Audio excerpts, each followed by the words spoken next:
So Donald Trump is now making a very strange mockery out of the peace process with Iran. If it ever was such a process, then really what it has boiled down to is either a very serious backdoor negotiations about which they don't say anything while putting out smoke petards on the other side, or it is just a absolutely doomed enterprise from the beginning. If the things that Donald Trump is actually saying publicly and publishing on his own sites in Truth Social and Twitter and the White House, which by now are more or less exactly the same thing, then the entire process is already doomed. So the only chance that there is that actually what the administration is negotiating with the Iranians is something completely different from what the president puts out. Because by now, really, the strangest thing happened probably yesterday when when Donald Trump put out this truth on Truth Social,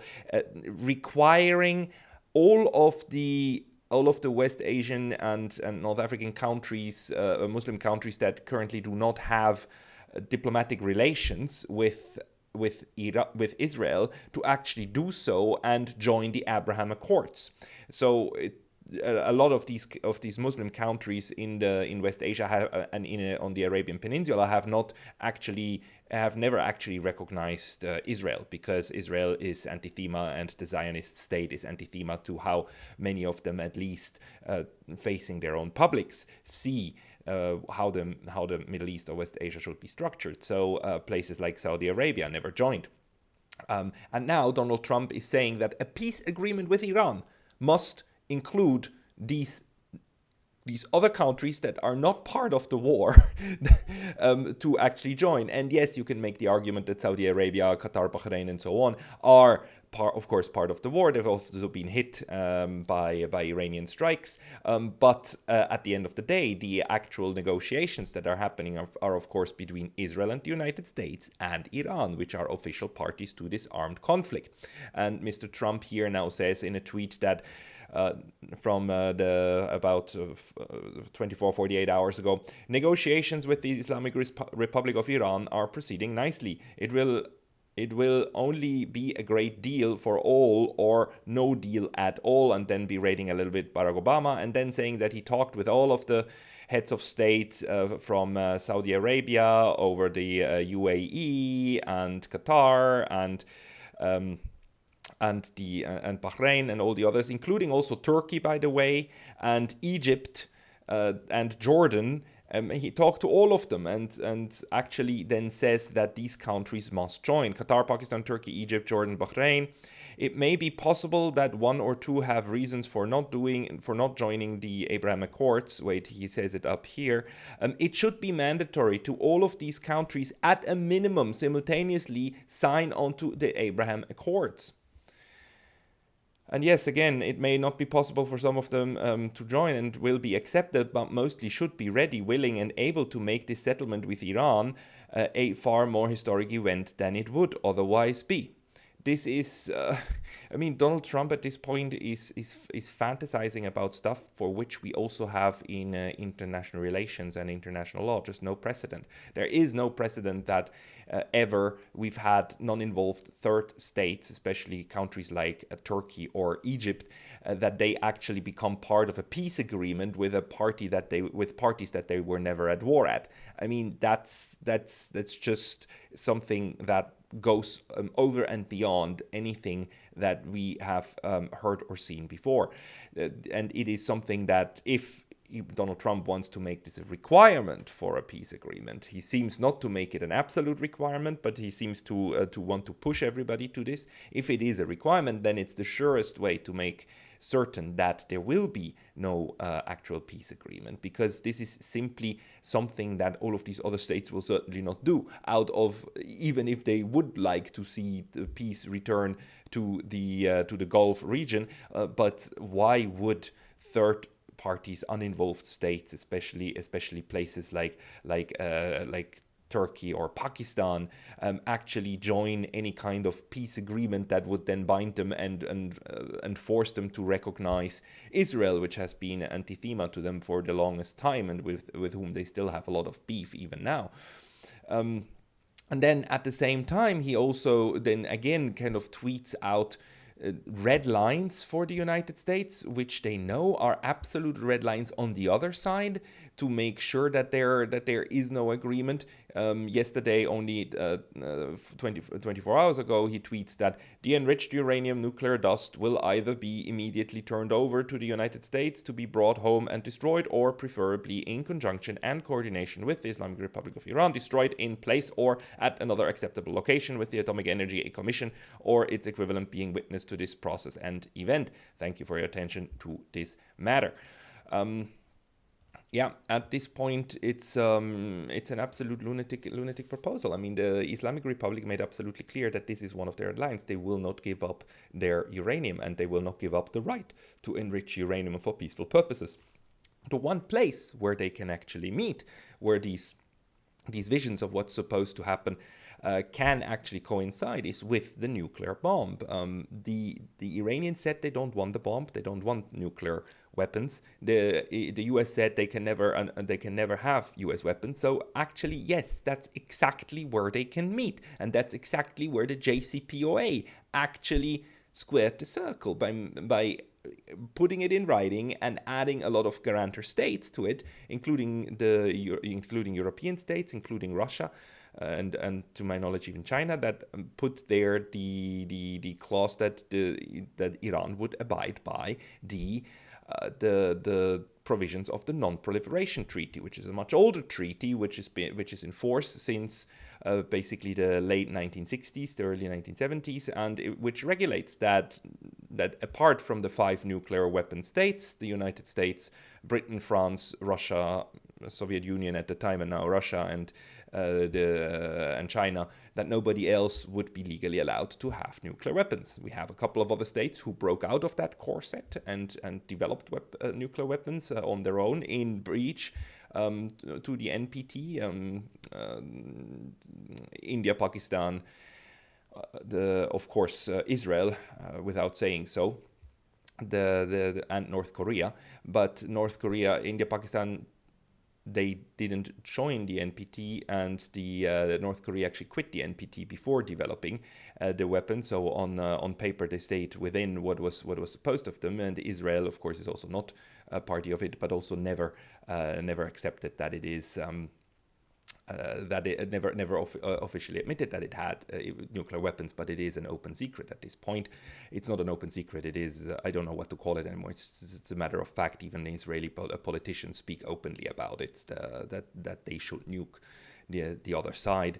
So the whole point about the NPT is that it actually makes sure that states like Iran have the legal right to use nuclear the technology and fissile material for peaceful purposes, especially energy and medical purposes, and that they, on the other hand, then do not develop weapons out of this. And this is what Iran is perfectly happy with, and what the JCPOA regulated, and what everybody, including the IAEA, attested that they are keeping to. So this is definitely the realm of the possible. What then happens with the Strait of Hormuz and all of the downstream problems this war between the United States and Iran created, that's a different matter, and that's definitely what they are negotiating. And the Iranians made it very clear that the United States military bases must be gone. There must be reparations paid to Iran, especially also by the war coalition of the Gulf states that helped by providing their territories and their airspace to the attacker, to the aggressor. And all of those demands, the Iranians actually also base on international law, where it actually is written that if attacked, then states have a right to demand reparations. So the Strait of Hormuz again is one more question, but those are the places those are the things that can be negotiated. But the others that we've seen before, like the requirement of third states to join this peace agreement, that is a fantastic idea, and it actually, to me, raises the question whether any of this is actually meant to be serious. I mean, first of all, is the peace process itself from the United States part meant to be serious, or is it really, as many of us are fearing, just another deflection, this time for the United States to reload and re-strategize, and then push forward again with the next wave of attack. That is, of course, the kind of worst case scenario that we might imagine that the United States is actually after, that Donald Trump wants to actually see happen. Then there's the other option, that it's absolutely in ineptitude to properly lead a peace process, and the third option is that this is again also just a smokescreen in order to somehow please the Israelis, who are at this point the loudest spoilers, possible spoilers in this entire process, because on their side it is Iran that is demanding that Lebanon is made part of this, but they actually have at this point a much stronger claim over what they want to see happen in the region and whatnot, because again they basically won the 40 days war with the US and Israel, and they are not accepting if Israel keeps bombing Lebanon and Hezbollah instead, and just continues slaughtering people in its neighborhood, and they want that part of the entire arrangement. We are seeing also at the moment how, of course, Israel is again in breach also of the current ceasefire agreement, because the current ceasefire that was negotiated between Iran and the US, that includes Lebanon, and in theory the US should actually try to enforce the ceasefire also with Israel, which it doesn't. Israel is currently, as we speak, slaughtering people in southern Lebanon. It is still attacking positions in southern Lebanon. As always, Israel understands a ceasefire in meaning the other one ceases to fire while you keep genociding their people on their lands. And the surprising thing to me is that Iran actually hasn't used it yet as a reason to strike back at Israel, which to me seems to indicate that despite having basically having had the upper hand militarily, they too do not want to go back to the kinetic phase of the war. Of course, the war is not over, and there's this extended maritime blockade being implemented by the United States against Iran, and that itself is also, of course, an act of war. So the warfare is not done, but the kinetic kind of bombing of each other is over. And Iran, at any point in time, could use all of these infringements of the ceasefire agreement that Israel is doing on its part as a reason to actually say, like, no, we are going to continue now bombing Israel. But it seems to me that Tehran, at this moment, is rather wishing to consolidate on the negotiating table the facts that have been more or less created during these 40 very bloody days on their end.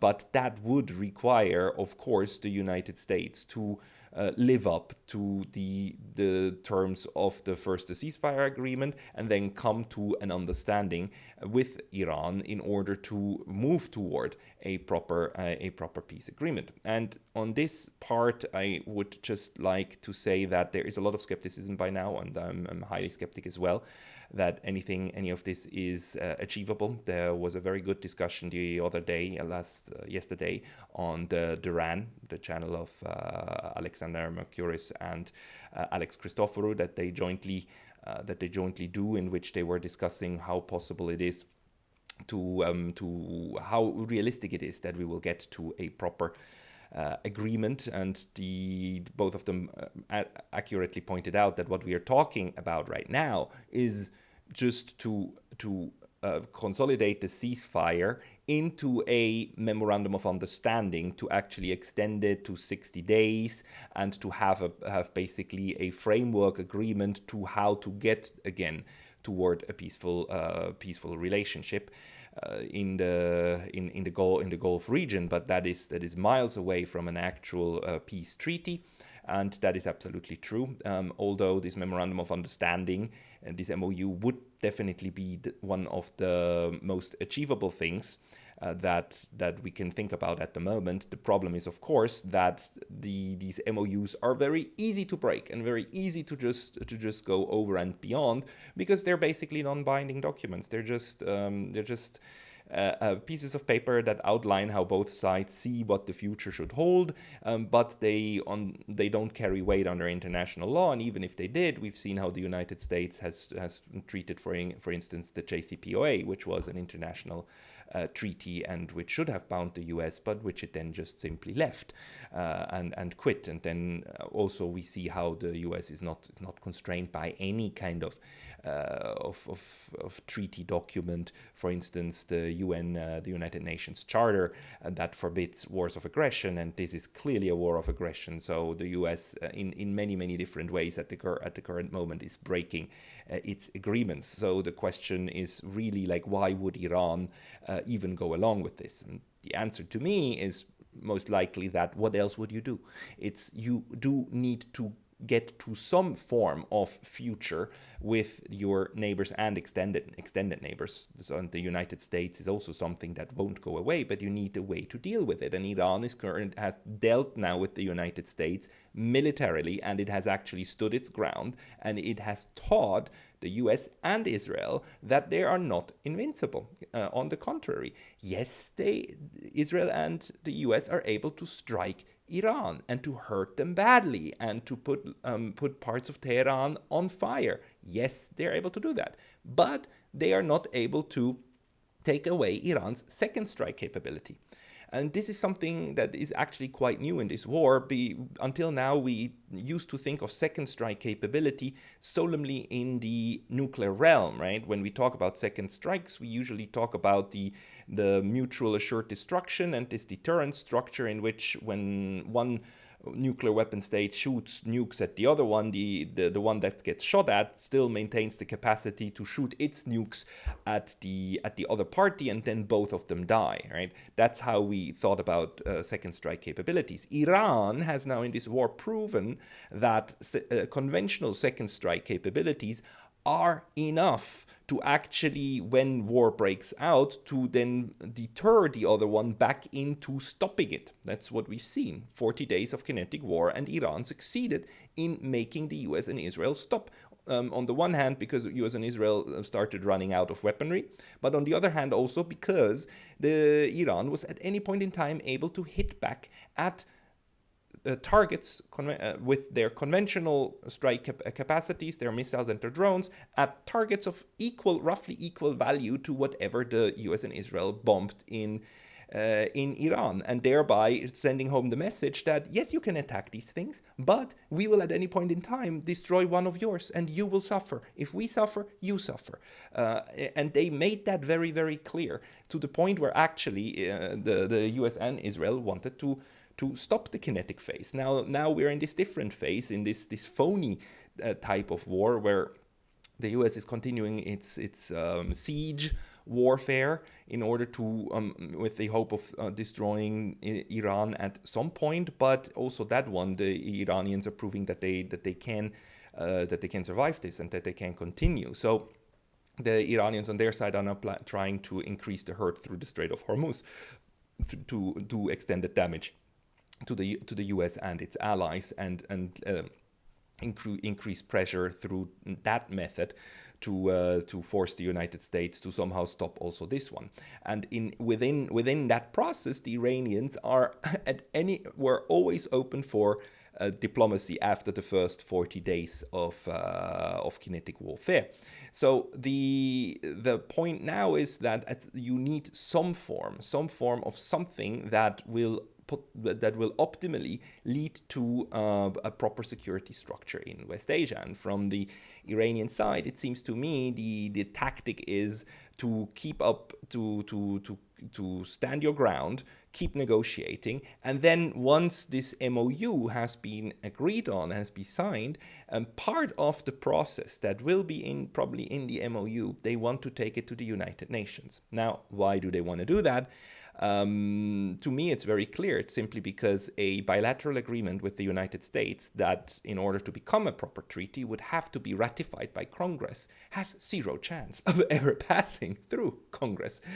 Hell no. The Lindsey Grahams in there, they will vote that down and shout that down so bad. And we know that AIPAC basically bought people on most of the people on both sides of the aisle. So there's no chance that there will be a treaty agreement coming out, a bilateral treaty agreement coming out of this MOU ever. However, there is this trick to get around of that, and that's by going directly to the UN. The UN ambassador that sits there actually answers to Donald Trump. In the Security Council. I'm talking now about the Security Council. The 5 permanent members, they all have their ambassadors there, right? And this ambassador answers to the executive, answers to Trump.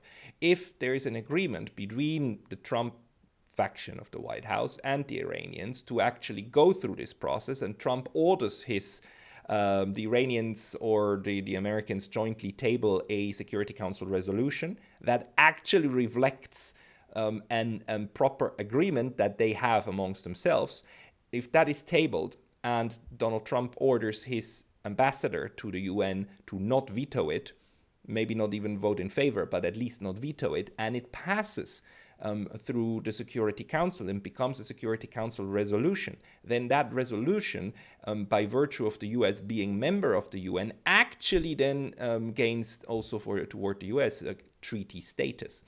That is not to say that the United States will keep to it. I mean, we've seen how the United States treats the UN Charter in general and this prohibition of the use of force and whatnot. And we know that the US doesn't really keep to a lot of its agreements. But that is kind of, from an Iranian perspective, probably the best kind of document you can get that would also then serve the purpose of giving a bit of legal backing to the doves within the United States, because once you have a Security Council resolution and once it has treaty status and once in theory it should then also be part of how the United States constitutionally works, then peace factions could try to use that in order to sue anyone or future warmongers who are in breach of that treaty. I mean, it's not happening at the moment, and it might look a bit idealistic, but that's the point. It's like, what else can you get? How else can you get back to a modus vivendi that doesn't rely upon the constant use of force? And again, like, Iran also wants the sanctions gone, right? It wants that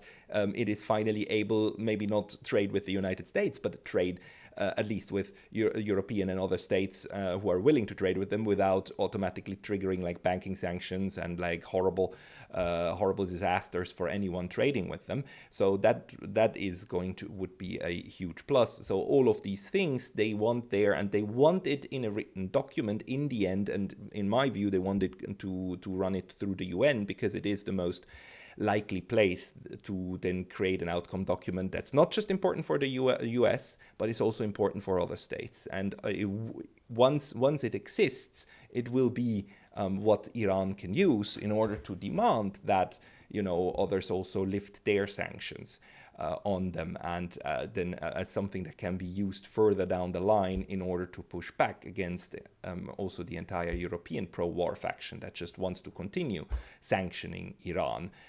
So, in my view, that's the strategy at the moment. And from the Donald Trump side, I cannot tell whether any of the things that he tweets out there and puts into the ether has any value at all in terms of trying to understand what they actually want. At this point, most of it seems to be an utter smokescreen. I don't know toward who it is directed.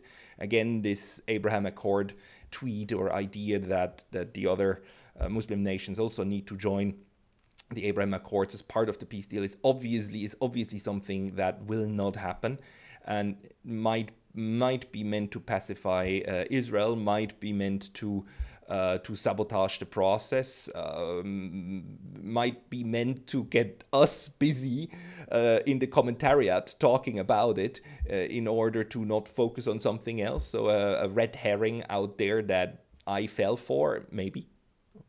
It's anyone's guess. It's just I want to remind everybody again: there has never been any kind of peace treaty in which uninvolved third parties had to become members in order for them to be valid or to go forward. Even the United Nations, the Charter of the UN, was made in a different way, also with its flaws, but made in a different way. I mean, there's no example for anything like this that Donald Trump is dreaming up here.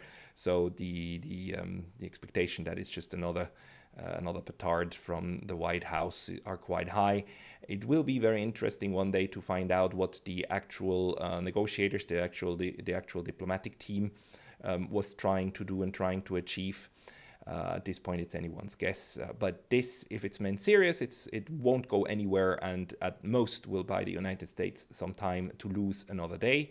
And if it is meant as a delay, as a tactic toward Israel, then we'll see how far that one will get. And I didn't even talk about Brian Berletic's argument that overall the United States will just continue using Israel as a way for its great power, great power influence. But that's also a material for another day. Thank you very much for your time.